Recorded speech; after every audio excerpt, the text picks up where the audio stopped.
Hello guys! Gagawa tayo ng DIY birthday cake. Ito ang ating ingredients. Meron tayong fudgy bar, dense milk, cocoa powder, at saka all-purpose cream. Nakalimutan ko lang siya ipakita kasi chilled siya bago ko siya gagamitin. So, ngayon, yung fudgy bar natin, ilagay natin sa isang or cake pan o any size na circle or square.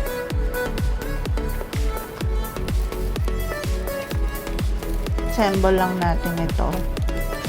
Yan, katulad yan.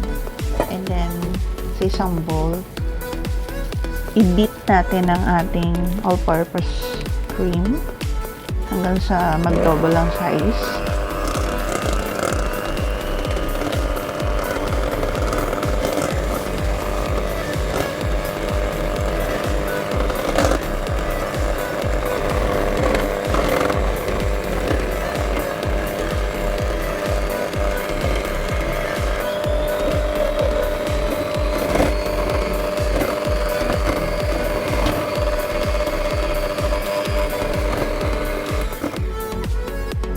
And then, mag-add tayo ng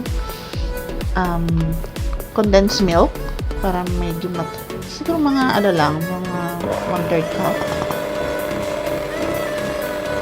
And then, i-mix lang natin kasi mag-incorporate siya. At mag-double pa yung size niya mamaya. Saka smooth.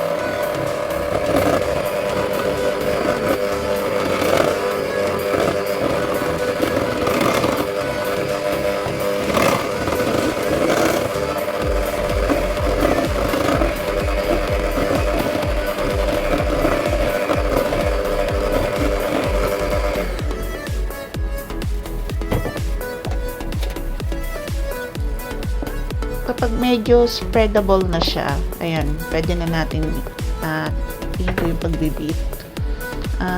Hatiin natin tong binit natin na mixture into 2 bowls. Kasi yung isa bowl, lalagyan natin ng cocoa powder para yun yung pinaka-chocolate filling natin. Siguro mga 1 to 2 tablespoon. Yes. Kung medyo lighter pa, pwede mo pang sigurong dagdagan para mas darker. Happy. Pwede mo gumamit ng Milo. It's up to you naman. Mix lang natin. At iset aside.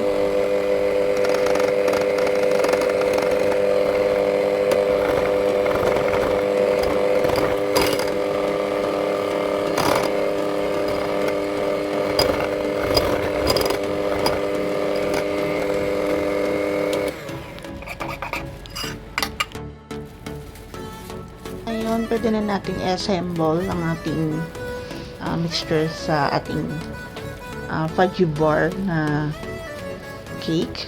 Ayan. Ilagay lang natin sa ibabaw ng first layer yung white filling. Cream lang naman to sa condensed milk. Yes, spread lang natin all over.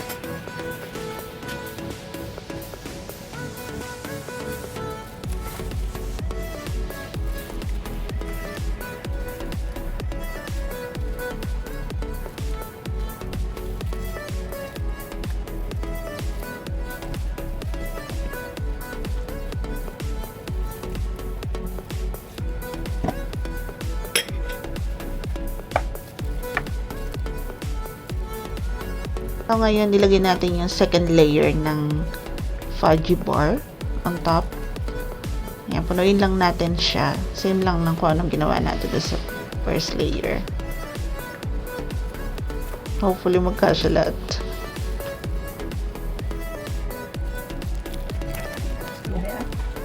So, yan na. Ilalagay naman natin yung chocolate na cream natin sa ibabaw. Spread lang natin.